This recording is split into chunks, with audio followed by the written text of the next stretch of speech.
Semana passada, entramos no capítulo 13 da carta de Paulo aos Romanos, e do versículo 1 aqui até o versículo 7, Paulo está falando a respeito de como o cristão individual, de como nós, como igreja, nos relacionamos com o Estado, no caso, com o governo, e é isso que ele vai continuar dizendo. Você pode acompanhar comigo? Romanos 13, versículo 1, ele diz assim: todo homem esteja sujeito às autoridades superiores, porque não há autoridade que não proceda de Deus, e as autoridades que existem foram por ele instituídas, de modo que aquele que se opõe à autoridade resiste à ordenação de Deus, e os que resistem trarão sobre si mesmos condenação. Porque os magistrados não são para temor quando se faz o bem, e sim quando se faz o mal. Queres tu não temer a autoridade? Faz o bem e terás louvor dela. E olha o verso 4. Visto que a autoridade é ministro de Deus para o teu bem. Entretanto, se fizeres o mal, teme, porque não é sem motivo que ela traz a espada, pois é ministro de Deus, vingador, para castigar o que pratica o mal. Olha que interessante. Paulo está dizendo que o governo, que o Estado, ele é ministro de Deus, ele é vingador, com qual função? Castigar aquele que pratica o mal. É isso que Paulo vai dizer. Hoje o tema da minha pregação hoje é o cristão na política e a pena de morte, que é o que nós vemos aqui, e talvez são dúvidas que ficam na nossa cabeça, pelo menos durante um bom tempo, essas coisas ficaram na minha. Hoje em dia, palavras que nós ouvimos o tempo todo, em redes sociais, rodas de conversa, confraternização de empresas como fascismo, nazismo, comunismo, socialismo, capitalismo e por aí vai. São palavras muito faladas, só que às vezes nós não entendemos bolhufas do que elas significam. E todas elas são tipos e estilos de governo. E conforme o tempo vai passando, governos vão se levantando, vai se mudando a moda, a forma de se governar. Então eu e você temos que fazer a seguinte pergunta: qual de fato é a forma mais coerente e aceitável de um governo segundo a Escritura? E com base neste conhecimento da palavra de Deus, então, que nós possamos ter uma posição diante da sociedade, que nós possamos exercitar o nosso direito do voto por conta daquilo que a Escritura diz. Porque Paulo disse aqui no versículo 1, todo homem esteja sujeito às autoridades superiores. Ele não está dizendo que pessoas como Hitler, como Mao Tse-tung, que essas pessoas são de Deus. Claro que não. Mas o que Paulo está dizendo, e este é o argumento dele, é que a função de governo, a função de autoridade, esta sim procede de Deus. Eu quero passar 2 princípios aqui nessa noite. Põe em primeiro ali, por favor. O primeiro princípio de hoje é o seguinte: o cristão e a política. Você vai ver que Paulo, ele não está defendendo aqui monarquia, que é o governo de uma família, no caso, rei. Ele não está defendendo aristocracia, que é aquele grupo, aquela elite mais inteligente. Ele não está defendendo nem mesmo democracia, mas ele vai dizer o tempo todo que a função de governo é algo que procede de Deus. E a pergunta que eu e você temos que fazer é: eu sei que por conta de um entendimento errado, as pessoas dizem assim, olha, crente não se mexe com política, essas coisas não se discute, religião e política não se discute. Isso é um absurdo, eu já falei na última pregação. Por quê? Por conta de religião, pessoas estão indo para o inferno. E você diz que não pode discutir. Por conta de uma política errada, nós vemos pessoas morrendo na fila dos hospitais, nós vemos desvio de dinheiro, nós vemos um monte de roubalheira e a criminalidade crescer. Como não vamos discutir essas coisas? A questão é, o cristão, ele pode participar, ele deve participar desses assuntos? Eu sei que você pode pensar assim, pastor, eu não ligo para isso, sabe por quê? Isso não me afeta. Quem disse que não? Quem aqui já ficou na fila do SUS? Ou só eu, sou pobre, que tem esse plano? Eu lembro uma vez, eu fui fazer o exame lá de, como que chama de vista mesmo? Oftalmologista. Não tinha lista de espera, tinha caderno de espera. A moça falou que estava demorando 1 ano e 2 meses. Eu falei, moça, eu estou cego já, não adianta. Então como que essa história de que isso aqui não me afeta? Olha a violência. Como que essas coisas não nos afetam? O preço da gasolina, sabia que tem a ver com política? É só um exemplo bem básico. Estamos pagando aí em média R$ 4,30 o preço da gasolina, fevereiro de 2020. E o presidente ele pegou e fez um acordo, né? Na verdade ele propôs aos governadores o seguinte: se vocês zerarem o ICMS, que é um imposto estadual sobre o combustível, eu vou zerar o imposto federal. Pastor, o que isso tem a ver comigo? De 4,30 a gasolina ia para 2,30. Você acha que não tem nada a ver? Não vai afetar em nada, né? Você vai encher o tanque pela metade do preço, é só isso. Você vai poder ver mais seus pais, passear mais, dar carona para os irmãos para a igreja. Olha que maravilha. Como que não afeta? Claro que afeta o tempo todo. A questão é, um crente, ele pode ter algum cargo político? O cristão, ele não só pode, como ele deve se engajar nessas causas. É isso que nós vamos ver. Por exemplo, lembra José? O que José era? Governador. Governador. Nós vemos Daniel, que era um governador também. Então nós vemos o tempo todo na Escritura essas coisas. Imagine que bom seria cristãos genuínos que amam a Deus no parlamento fazendo leis. Seria maravilhoso. No executivo fazendo de fato uma boa administração do dinheiro público. No judiciário, julgando de forma coerente com aquilo que a Escritura diz. O Brasil seria um país muito melhor. Muito, mas muito melhor mesmo. Seríamos de fato aquele sal. Devemos ser aquele sal que tem que estar nesses lugares. Sabe para quê? Para que a nação não se apodreça. Porque o sal, a função dele no Antigo Testamento, na época de Jesus, era justamente essa, não tinha geladeira. Então ele deixava as coisas não apodrecerem, durava mais. E lembra que a Escritura diz que nós cristãos somos o sal da terra? Quem dera tivesse realmente homens e mulheres que fossem fiéis a Deus, em altos cargos do governo, na política. Isso seria bênção. Eu não estou dizendo, deixa bem claro, que pastor pode ter um cargo político. Aqui vale uma grande observação. O pastor não. Eu sei que tem um deputado que é pastor, ou um pastor que é deputado, não sei qual que eu uso agora. Não vou falar, você sabe quem que é, né? Ele é pastor e é deputado. Isso é um erro, segundo a Escritura. Porque o sacerdote, o pastor, ele é separado para o Evangelho. É isso que Paulo diz aqui no começo. Paulo, apóstolo de Jesus Cristo, separado para o Evangelho. Ele é separado apenas para uma coisa. Ele não pode fazer duas coisas. Você não consegue ser marido de duas mulheres e amar as duas de forma igual. No caso do pastor, do sacerdote, é diferente. Totalmente diferente. O pastor não pode ser político. Mas ele deve falar sobre política, ele deve influenciar os irmãos para que os irmãos, de fato, venham exercer funções importantes dentro da política, porque isso tem a ver com o cristianismo, para que realmente leis absurdas não sejam aprovadas. A grande função do Estado, como Timóteo vai dizer, Paulo vai dizer a Timóteo, põe ele, por favor, 1 Timóteo 2, versículo 1 e 2, olha o que Paulo vai dizer sobre a função do Estado. Antes de tudo, pois, exorto que use a prática de súplicas, orações, intercessões, ações de graça, vários tipos de oração. Daí Paulo vai dizer, em favor de quem? Em favor de todos os homens, em favor dos reis e de todos que se acham investidos de autoridades. Hoje não temos rei, temos no caso o presidente, chefe do executivo, para que vivamos vida tranquila e mansa com toda piedade e respeito. Olha o que Paulo diz. Nós, como cristãos, devemos orar em função daqueles que estão revestidos de autoridade no governo, no parlamento, no judiciário também, que são autoridades, para que nós venhamos a ter o quê? Vivamos uma vida tranquila e mansa. Porque, meu irmão, se um governo tirano se levanta, eles tocam o terror no país inteiro.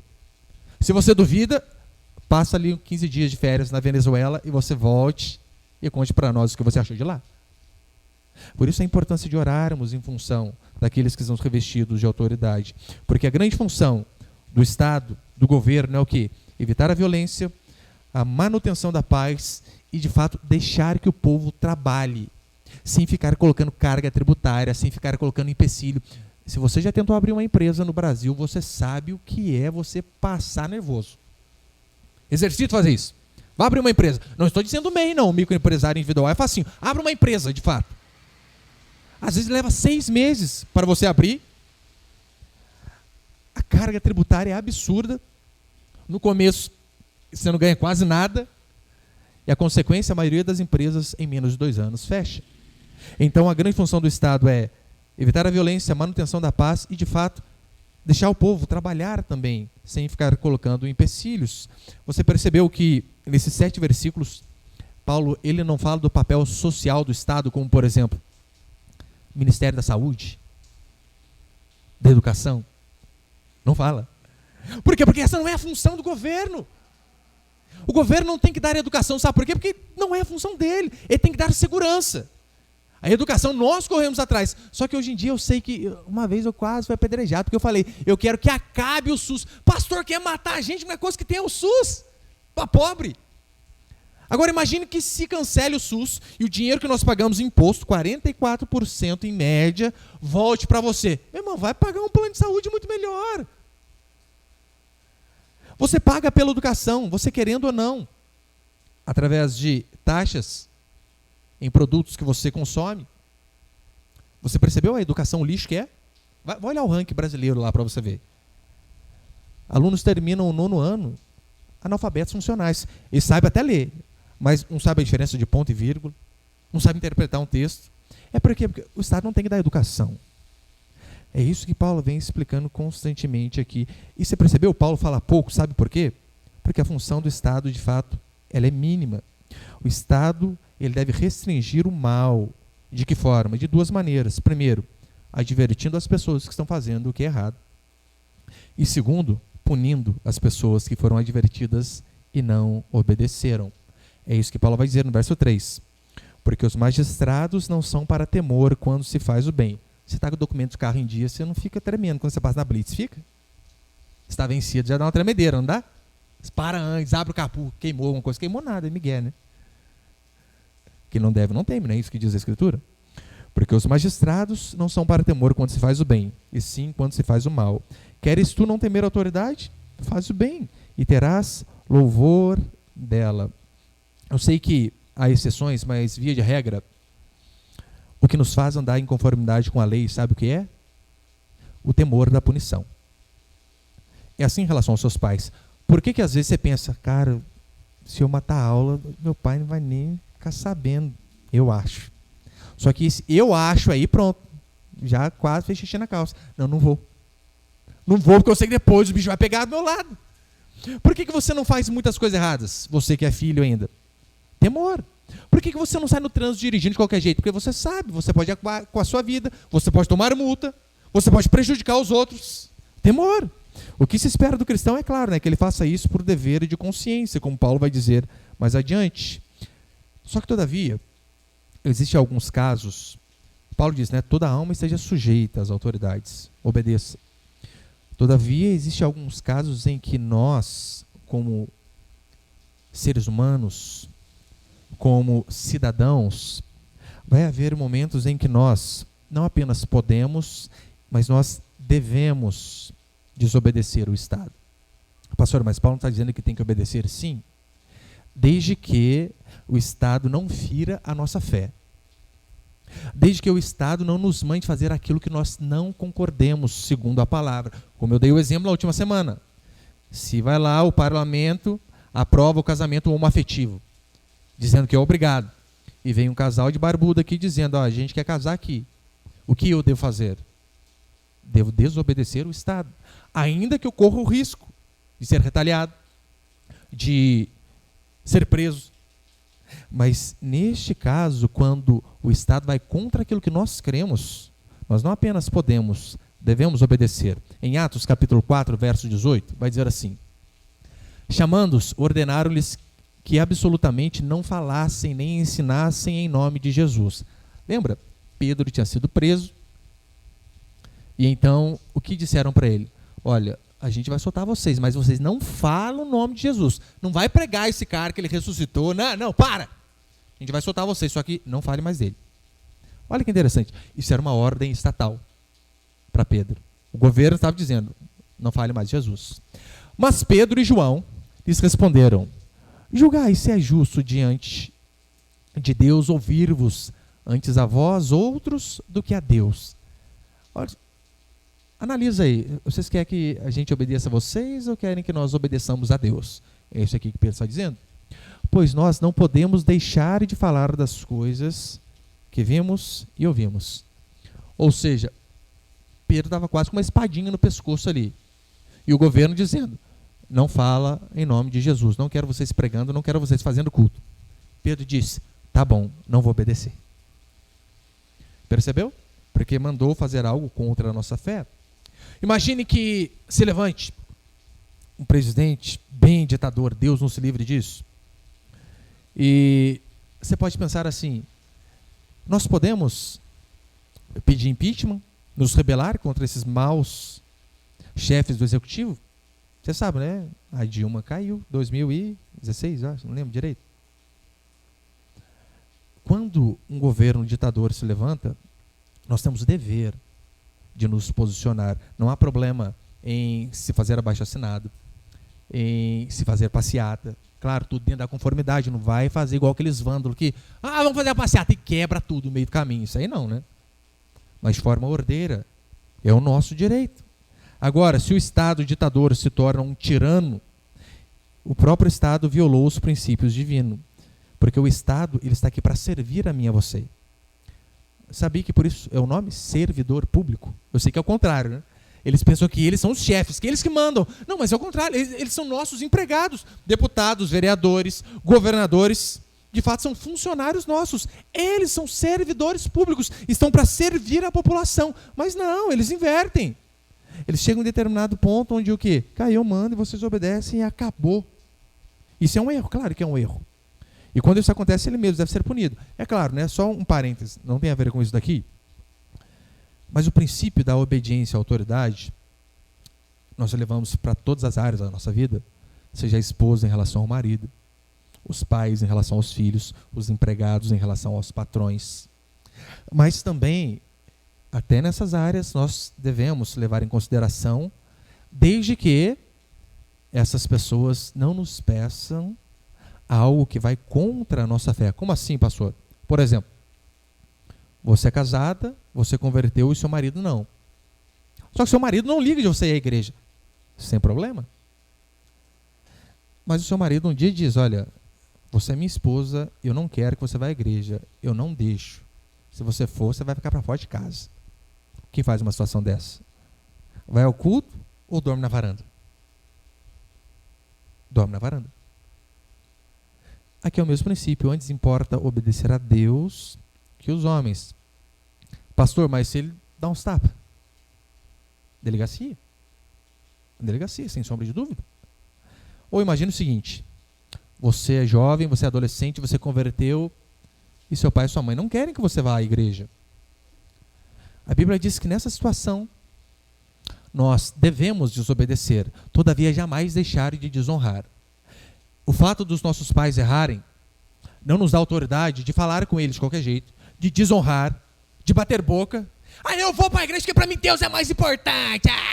Não. Sabe o que devemos fazer? Uma vez eu ouvi de um irmão. A mãe dele deixou um bilhete na geladeira dizendo assim para ele, o irmão da nossa igreja. Gregory, não quero que você vá ao culto. Um bilhetinho colou na geladeira. Ele passou um risco, escreveu assim, mãe, eu te amo, estou indo. Quantas histórias já vi de irmãos e irmãs que chegaram em casa e tomaram a coça do pai e da mãe porque foram à igreja. Aí entra naquela situação de apanhar, mas apanhar feliz, porque estamos sendo perseguidos por conta da justiça. Eu sei que quando eu falo assim, olha, se o marido ele manda a esposa fazer algo que não está de acordo com a escritura, a esposa não deve fazer. Muitos pensam assim, então quer dizer que a esposa ela não precisa obedecer o marido que não é crente. Não foi isso que eu disse. É totalmente diferença. Imagine que talvez o marido lá não seja crente, mas ele não te pede para beber, ele não te pede para se prostituir, ele não bate você, ele não liga que você vá aos cultos. O que você deve fazer? Ora, continue se sujeitando. Você é casada com ele. Agora, em relação ao Estado, eu não estou dizendo que a nossa desobediência ela sempre vai terminar bem. O governo nos manda fazer algo que vai contra a nossa fé. Devemos desobedecer. Pastor, mas Deus nos livra? Sim, muitas vezes. Livrou Sadraque, Mesaque e Abednego, lembra? Livrou eles da fornalha. Livrou Daniel da cova. Daniel não obedeceu, não vou me dobrar diante dessa imagem. Daniel não se dobrou. Deus o livrou da cova dos leões? Livrou. Mas eu posso citar um tanto para você que Deus não livrou, não. Já leu Hebreus capítulo 11? Que fala sobre a galeria dos heróis da fé? Homens cerrados ao meio, decapitados. Leia a história da igreja, por exemplo, o livro dos mártires de John Fox. Coisas absurdas aconteceu com homens e mulheres que disseram: César não é Senhor. Jesus é Senhor. Deus não livrou.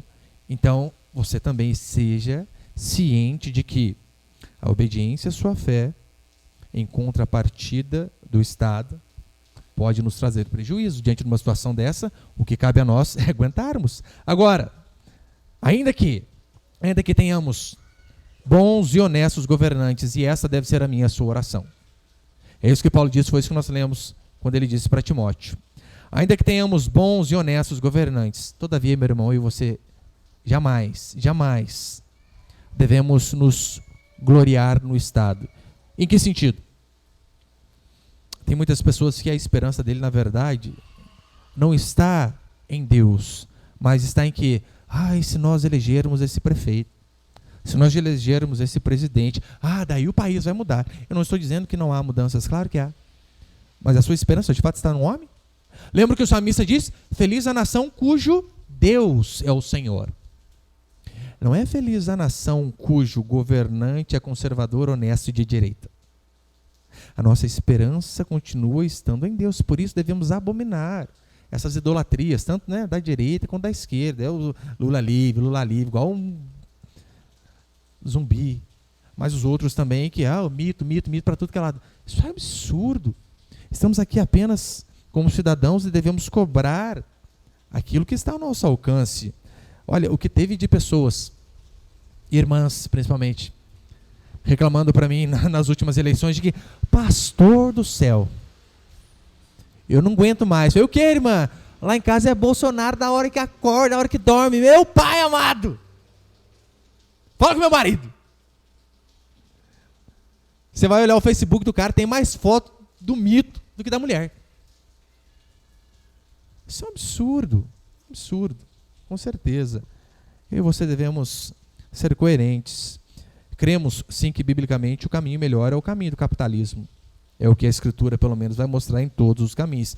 Se você ainda tem dúvida de que o capitalismo dá certo, é só você olhar os Estados Unidos, compara aí com Cuba, com Venezuela e por aí vai. Mas sabe qual que é o grande problema da bênção e da prosperidade de um país capitalista? É a bênção e a prosperidade do país capitalista. Esse é o maior problema. Porque normalmente as pessoas, quando elas são prósperas demais, elas têm uma aceitação menor do evangelho. Um amigo meu, vindo da Suíça, me dizia que, olha, pastor, é impressionante, lá você não vê um papel de bala no chão. Não vê. Lá o povo, você pisa na faixa de pedestre aqui, o carro lá na outra esquina já para. Você faz aqui em Pinto, o que acontece? Você pisa o pé, passa na sua cabeça se marcar. A cultura, a educação, a prosperidade, muito dinheiro. E ele disse para mim, olha, coisa que eu menos via eram igrejas protestantes. Uma outra irmã da nossa igreja, que veio recentemente dos Estados Unidos, dizia que havia algumas igrejas, boas denominações reformadas, que tinha culto uma vez por mês. Sabe por quê? Não tinha membro o suficiente. Que convenhamos, irmão, você tem dinheiro para comprar um iPhone o dia que você quiser. Para que Deus para orar para dar um iPhone X, hein? Não precisa.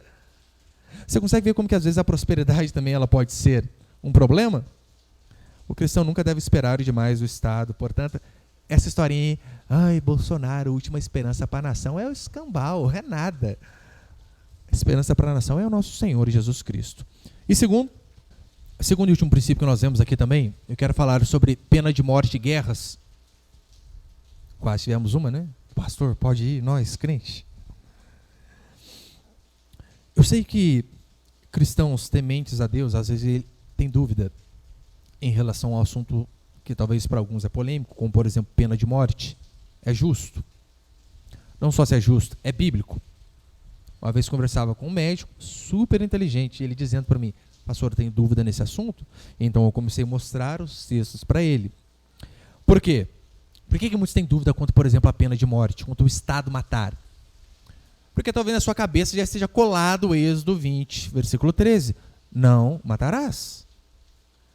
Então você toma isso aí, ó, é o que está nos mandamentos, não matarás. Então ninguém pode matar. Só Deus pode matar. Se você ler, por exemplo, Levítico 24, você vai ver ali um mandamento para juízes. E qual era o mandamento? Olho por olho, dente por dente, animal por animal, vida por vida. Olha o mandamento de Deus para os juízes. Sejam justos. Se o cara ferir o olho, fira só um olho dele. Ou seja, a ilustração, a analogia aqui é a seguinte: seja justo.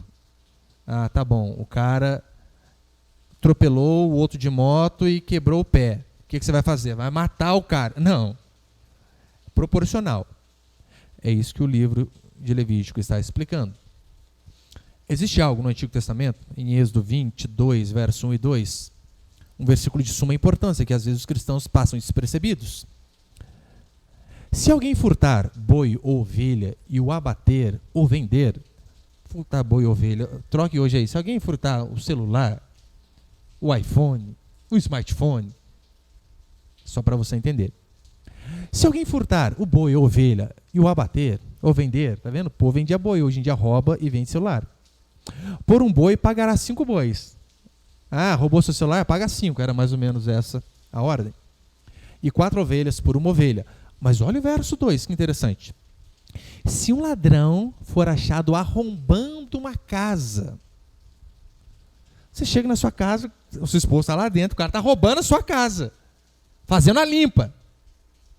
Quebrou a fechadura, sei lá, está fazendo a limpa na sua casa. O que você faz? Saca o papelzinho de estatuto de desarmamento e diz: ó, a lei está escrito que não pode ter arma aí não, hein? É isso? Não, não é.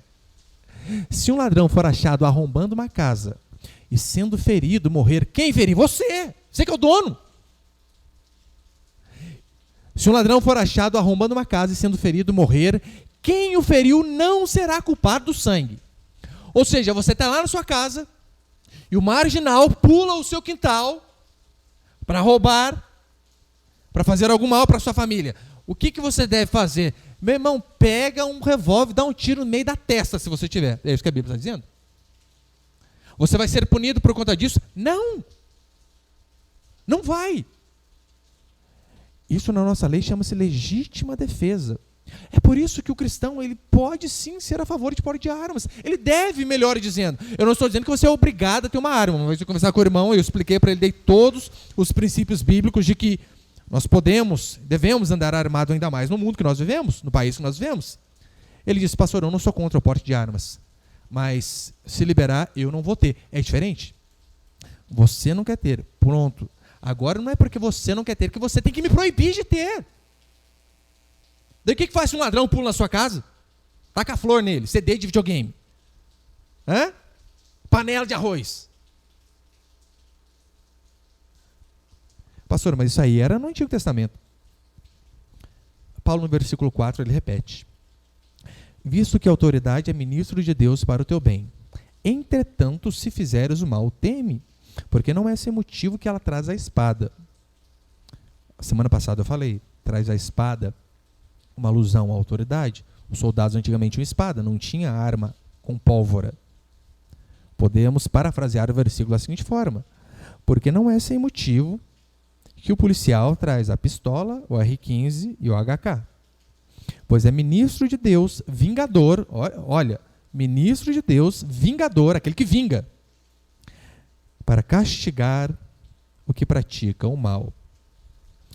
É por isso que o homicídio doloso, ele deve ser punido com morte. Sabe, tem a diferença, homicídio doloso e homicídio culposo.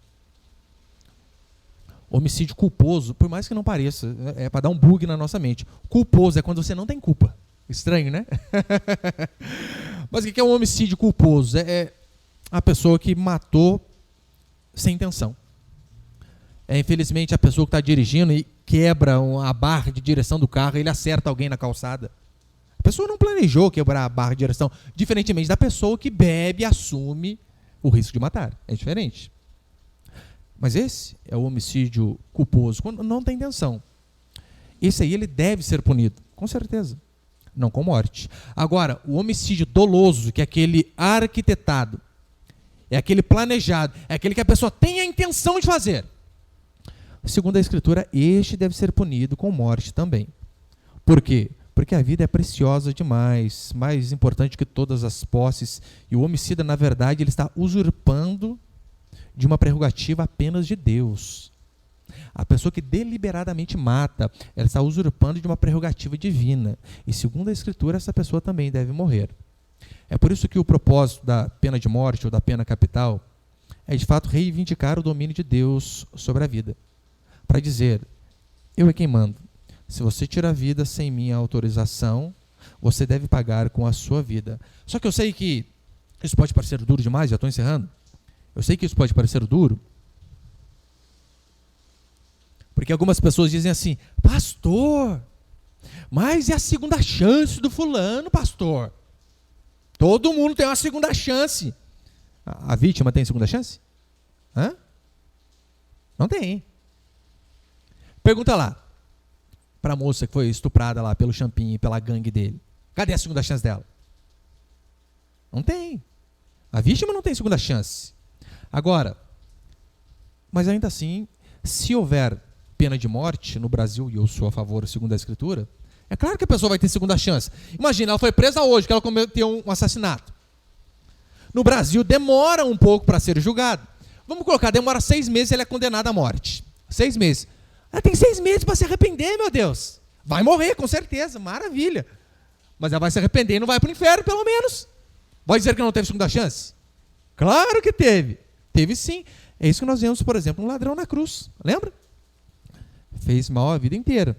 Daí ali na cruz, ele olha para Jesus, Senhor, lembra-te de mim quando vieres do teu reino. Jesus diz, hoje mesmo vai estar comigo no paraíso. Ele teve tempo de se arrepender, ele teve segunda chance. Ele foi perdoado, ele foi salvo. Morreu, é verdade. Mas foi salvo. Isso é o mais importante. Olha que maravilha, imagina, você condena o cara, ó, você vai morrer daqui a 2 meses. Meu irmão, ele tem 2 meses que o coração dele vai se abrir para o evangelho de uma maneira que ele nunca teria aberto antes. Vai ter tempo de se arrepender. Claro que vai. Ah, pastor, mas mesmo assim eu acho que não funciona esse negócio de pena de morte. Você acha que não? Pergunta para aquele Rodrigo, não lembro o nome dele, Rodrigo alguma coisa, aquele paranaense que entrou com drogas na Indonésia, tráfico. Lá traficante é morto. E ele foi executado pelo governo da Indonésia. Você percebeu que depois que esse brasileiro foi executado por conta de tráfico de droga na Indonésia, aí nenhum traficante foi para a Indonésia mais? Do Brasil? Por que será, hein? Ah, não, lá, eu acho que o comércio é meio fraco. Você acha que é por causa disso? Não, porque sabe, eu vou morrer se eu vou para aquele lugar. Nós respeitamos aquilo que nós tememos. É assim que funciona. Tem alguns países no Oriente onde o político corrupto ou pessoas que roubam, né, esses roubos menores, a mão do fulano é cortada em praça pública. Imagina o fulano lá, o trombadinha, roubou o celular. Então, põe a mão aqui e BAU! Já era. Ele não vai roubar com outra mão, pode ter certeza. Não vai. Porque nós respeitamos aquilo que nós tememos. Portanto, já estou encerrando, o Estado, ele é uma forma de executar juízo. Ah, pastor, mas o mandamento lá? Vire a outra face. Não tem isso? Lembra no Sermão da Montanha? O capítulo 12 aqui de Romanos, Paulo termina dizendo. Só que Paulo explica, uma coisa, meu irmão, é o mandamento individual. Nós devemos perdoar. Outra coisa é o Estado não pode, o Estado tem que ser correto. O Estado como tal é ministro de Deus, vingador para castigar aquele que faz o mal. E para encerrar,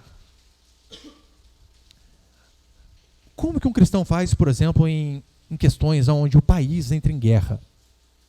Porque convenhamos, se entrar em guerra, você sabe, né? Você vai ter que matar alguém. Claro que vai. Ou você vai, não sou crente, eu não vou matar. Você vai morrer. Você escolhe. Não vou matar. Tá bom? Primeiro que você, se alguém convocado, e você não exerce a sua função, porque ali você não é mais um indivíduo, ali você está representando o seu país. Ali você tem a força do Estado. Então ali não é crime você matar. Não é pecado você matar, porque ali você não é um indivíduo. Você é o representante de um país que talvez esteja sofrendo. Resumindo, foi para a guerra? Senta o dedo. Não dá mole, não. É claro, não estou defendendo, por exemplo, policiais que matam a torto e a direito. Esses devem ser punidos. E se não forem em combate, com risco à própria vida, também devem ser mortos, segundo a Escritura. Agora, um cristão, ele pode ir à guerra? Sim, claro que pode. Deus, várias vezes, ele ordenou que Israel fosse para a guerra. Leia o Antigo Testamento, meu Deus. Várias vezes Deus ordenou. A passagem do Antigo Testamento que Deus diz assim, olha, exterminem os amalequitas. Não é matem os amalequitas. Exterminem os amalequitas. Que não sobre ninguém, mate todo mundo, mate mulher, mate criança, mate todos. Deus ordenando, não poupe ninguém. Os levitas, certa feita, mataram os próprios irmãos por ordenação divina. Por quê? Esses rebelaram, então Deus levanta os levitas e diz, matem-os. O próprio Deus ordenou. E nós vemos exemplos como o de Saul, que Deus disse, mata todo mundo. Saul tinha um coração muito quebrantado. O que Saul fez? Não vou matar o rei não, o rei é tão legalzinho, gente. Vou levar o rei para casa. E foi severamente punido por Deus. Portanto, não há nenhum mandamento que proíba o cristão de ser um militar, de ser um soldado, como os testemunhos de Jeová. Eles dizem que não pode, né? Não há nenhum mandamento. Você vê no Novo Testamento, quando soldados e oficiais vinham até Jesus, o que Jesus dizia para eles? Rapaz, larga essa arma de lado agora que nós, paz e amor. Aqui é sem tiro, porrada e bomba, não, aqui nós somos da paz. Vinham soldados, vinham oficiais diante de Jesus, o que Jesus dizia para eles? Nada, continuem fazendo o seu papel. Pastor, mas o senhor fez isso. O senhor veio para a igreja, o senhor largou as armas. Mas no meu caso é diferente, eu expliquei, né, que era para ser pastor, o pastor não pode. Agora, quando o país vai à guerra, deve ser também por uma justa causa. Do contrário, eu e você podemos rejeitar esse chamado. Por exemplo, terroristas invadindo o nosso país. Se você é militar ou se você é convocado, você deve defender o seu país. Deve. Nosso país está sendo invadido. Esse povo louco aí querendo tomar a Amazônia. Meu irmão, tem que arrebentar com todos eles. Não podemos aceitar. Agora, e se maus governos quiserem usar a força da arma para se perpetuar no poder? Porque muitos fazem isso. Muitos governantes, eles usam a força do poderio militar para fazer o quê? Para se perpetuar no poder. É o que nós vemos em ditaduras como de Cuba, Venezuela, onde Nicolás Maduro comprou os militares, dá um baita de um salário para eles e o povo morre de fome. E o que acontece? Os militares ficam do lado dele, claro. Mas é apenas uma forma de se perpetuar no poder. Houve um acontecimento quando estávamos... lembra que o pessoal querendo pedir um impeachment da presidente Dilma? Presidente, tá? Não é presidenta, não. Presidente. E ela, então, quis acionar o exército. Se eu não me engano, ela quis decretar estado de sítio. Eu não lembro se era esse o nome. Que é uma forma de... Lembra a população toda na rua? Milhões de gente na Paulista. E ela, então, quis acionar o exército para que o exército ficasse a favor dela, contra a população de bem. Porque quem que fez aquelas manifestações? Não foram baderneiros. Foram pais de família, donas de casa, pessoas de caráter. Para mim, um dos homens mais corajosos dos últimos tempos no Brasil foi o general Vilas Boas, ex-comandante do Exército. Mesmo subordinado à presidente da República, ele, sabendo que ela estava fazendo algo para se perpetuar no cargo, porque estava insustentável ela permanecer, ele, como chefe do Exército, ele não acatou as ordens da presidente. Ele salvou, de fato, o Brasil de ter virado uma ditadura. Hoje, infelizmente, ele está num estado bem deprimente de saúde, uma doença. Esse é um herói. Não é o Neymar. Herói, general Vilas Boas, pode ter certeza. Portanto, toda forma de chavismo, imperialismo, todos são errados. Todos, sem exceção. Mas, se mesmo assim, por exemplo, tem pessoas que podem negar, né? Eu não quero ir para a guerra. Quer fazer igual o Desmond Doss. Não sei se você já assistiu até O Último Homem. É um filme fabuloso, assista. É um dos melhores que eu já assisti. Fala sobre um soldado, ele é adventista, se eu não me engano. Só que ele quer ir para a guerra, sem pegar em armas. Alguém que já assistiu esse filme ou não? Já? Você assistiu? Assiste, é maravilhoso. Até o Último Homem. Ele queria ir para a guerra ajudar o seu país, todavia sem pegar em armas por conta de um propósito que ele tinha com Deus. Virou chacota e um monte de coisa. E é uma história baseada em fatos. Esse homem existiu. E ele foi para a guerra, e de fato sem pegar em armas. E porque o filme chama Até o Último Homem, porque ele resgatou um tanto de gente sem dar um tiro. E eu não tenho essa coragem dele. Eu vou, sou com um trabuco na cintura, outro no peito. Daí eu vou. Agora, por exemplo, mas você, numa eventual guerra, Deus nos livre disso, Deus nos livre, em nome de Jesus. Mas numa eventual guerra, pessoas que são convocadas, às vezes na nossa lei, há alguma brecha que você pode negar. Mas também há consequências para aqueles que negam. Eu e você temos que estar também sabendo que teremos que arcar com essas consequências. Nas 2 primeiras guerras mundiais, há casos de pessoas que não quiseram guerrear, consequentemente foram presas. Esse foi o preço. Então, a Escritura tem muito, de fato, a nos ensinar em relação à nossa relação individual com o governo.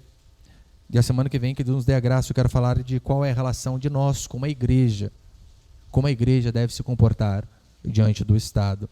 Porque a Escritura, sem sombra de dúvida, ela nos dá salvação, que é o mais importante, mediante Cristo Jesus, mas também todos os subterfúgios necessários para que nós venhamos a ter uma vida tranquila, em paz e com sabedoria no meio da sociedade também. Amém, meus irmãos e irmãs? O que venceu na cruz.